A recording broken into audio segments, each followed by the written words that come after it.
Wassalatu wassalam ala rasulillah wa ala alihi wa sahbihi ajma'in, amma ba'du. A'udzubillahi minasyaitonirrajim. Bismillahirrahmanirrahim. Afala yatadabbaruna al-Qur'an walau kana min indi ghairillah lawajadu fihi ikhtilafan katsira. Bismillahirrahmanirrahim. Rabbis rohli sodri wa yassir li amri wahlul 'uqdatam min lisani yafqahu qawli. Yang terhormat Dr. William Campbell, para hadirin lainnya, tetua saya, dan saudara-saudari sekalian. Sekali lagi saya menyambut Anda sekalian dengan salam Islami. Assalamualaikum warahmatullahi wabarakatuh. Semoga berkat dan rahmat Tuhan yang Maha Besar bersama Anda semua. Dr. William Campbell hanya menyinggung 2 poin dari 22 poin yang saya buat. Hanya 2.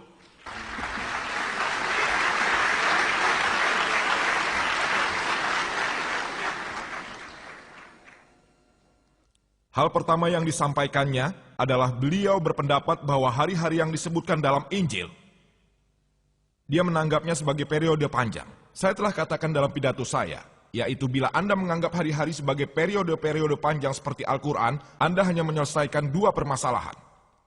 Masalah 6 hari penciptaan. Hari pertama terciptalah matahari dan hari ketiga terciptalah bumi. 4 masalah yang ada masih tersisa. Sehingga Dr. William Campbell cenderung berkata hari-hari adalah periode-periode panjang. Dari 6 dia hanya menyelesaikan 2 kesalahan ilmiah. 4 masalah masih tersisa mengenai penciptaan alam, beliau setuju. Itu bagus. Beliau mengatakan hal tersebut sulit untuk dijawab. Hal kedua yang disinggung adalah mengenai tes ilmiah dari Mark. Bab nomor 16, ayat 17 dan 18. Dia berkata, salah seorang temannya yang bernama Hari, apapun namanya dulu, di Maroko, ia makan kuskus. Injil menyebutnya, versi Raja James atau versi internasional baru yang Dr. William maksud, minum racun mematikan, bukan makan, minum.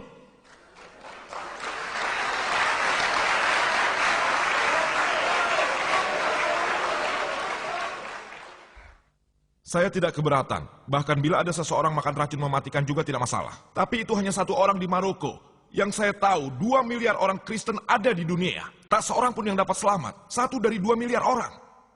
Saya rasa Dr. William Campbell adalah seorang penganut Kristen yang taat. Saya memintanya untuk melakukan tersebut, bukan temannya yang telah meninggal.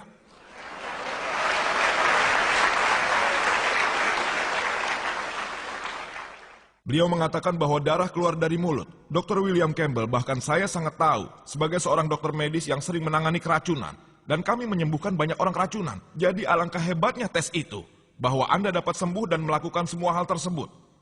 Dan Anda masih dapat berbicara dalam bahasa asing. Dr. William Campbell tidak tahu bahwa dalam Injil Markus pada bab ke-16, orang-orang di sana berbicara dalam bahasa yang mereka kenal. Dan bahasa aneh. Dr. William Campbell tidak tahu bahwa ada orang India di luar sana. Tentu orang tahu Gujarati, Marathi. Bahkan saya pun tahu.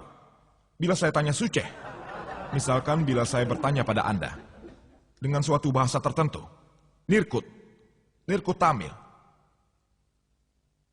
Tidak ada jawaban.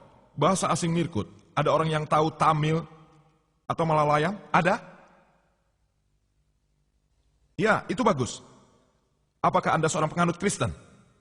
Tidak. Saya tidak bertanya pada orang di sana. Anda seorang Muslim? Ini menjadi sebuah tes yang harus dilewati para penganut Kristen. Ada banyak orang di luar sana yang mengetahui bahasa-bahasa asing. Misalnya, what's your name? How are you?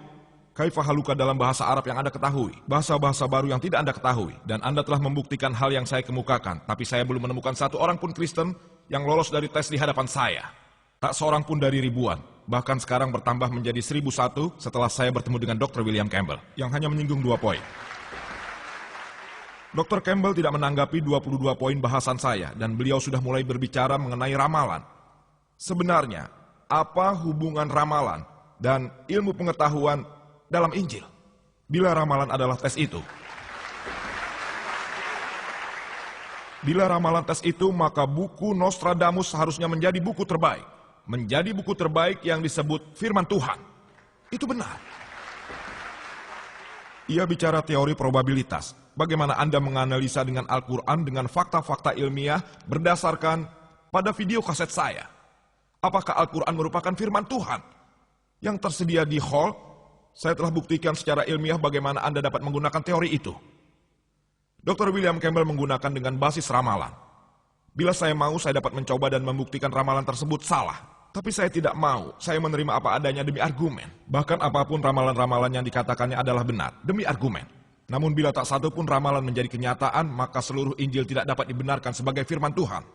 Saya akan memberikan daftarnya. Misalnya apabila Anda membaca Kejadian bab nomor 4 ayat 12 menyebutkan, Tuhan memberimu Kain, kau tidak akan pernah bisa menetap, kau akan menjadi pengembara. Sedangkan dalam bab nomor 4 ayat 17 menyatakan, Kain mendirikan sebuah kota. Ramalan yang tidak menjadi kenyataan. Dan bila Anda membaca Yeremia bab nomor 36 ayat 30 menyebutkan, Yoyakin ayah Yoyakin, tak seorang pun akan bisa menguasai tahtanya. Tahta David, tak seorang pun bisa menguasainya. Apabila Anda membaca Raja-Raja 2 bab nomor 24 ayat 6, menyebutkan bahwa Yoyakin setelah ia meninggal, kemudian Yoyakin menggantikan menjadi raja.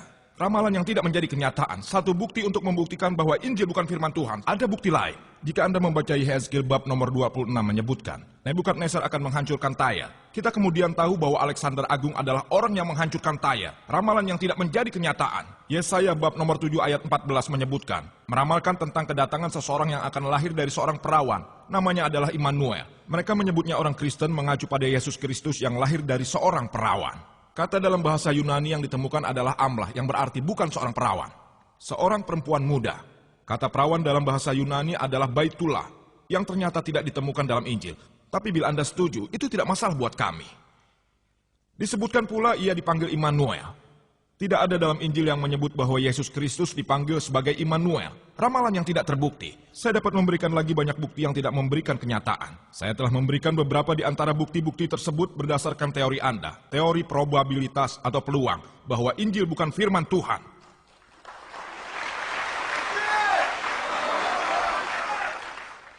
Dr. William Campbell mengatakan, berdasarkan Quran, Ilyas memenangkan perang. Berdasarkan Injil, Ilyas kalah dalam perang. Apapun itu. Bukan berarti bahwa Injil benar dan Al-Quran salah. Bila ada yang berbeda antara Injil dan Al-Quran, lalu diasumsikan Injil merupakan firman Tuhan. Apabila keduanya dianalisa, bisa saja Quran benar dan Injil salah. Bisa Injil benar dan Al-Quran salah. Bisa saja keduanya salah. Atau bisa saja keduanya benar. Kalau kita harus menganalisa siapa sebenarnya yang salah, maka Anda harus menggunakan sumber ketiga dari luar yang benar-benar otentik. Hanya karena Injil menyebutkan Ilyas kalah dan Quran menyebutkan Ilyas menang, lalu Quran dianggap salah. Hal ini tidak logis. Dr. William Campbell. Selain menanggapi kesalahan ilmiah yang telah saya sebutkan, saya akan bahas hal-hal yang tidak bisa dijelaskan karena kurangnya waktu. Ada sekitar 6 atau 7 poin yang beliau singgung dalam pidatonya yang insya Allah akan saya beri tanggapan. Beliau berkata bahwa Quran menyebutkan, menurut saya, dan beliau menunjukkan kaset rekaman saya berdasarkan saudara Sabri Ali, bahwa cahaya bulan adalah cahaya pantulan, dan beliau bilang tidak seperti itu. Saya akan mengutip lagi, bahwa Al-Quran menyebutkan dalam surat Furqan 25 ayat 61, bahwa Maha Suci Allah yang menjadikan langit di gugusan bintang-bintang, dan dia menjadikan juga padanya matahari dan bulan yang bercahaya. Munir dalam bahasa Arab digunakan untuk bulan adalah kamar, yang dideskripsikan sebagai munir atau nur yang berarti pantulan cahaya. Kata dalam bahasa Arab yang digunakan untuk matahari adalah syam, yang selalu dideskripsikan sebagai wahad.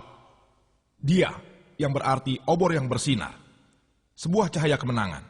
Saya dapat memberikan referensi surat Nuh 71 ayat 15 dan 16, surat Yunus 10 ayat 5, dan seterusnya.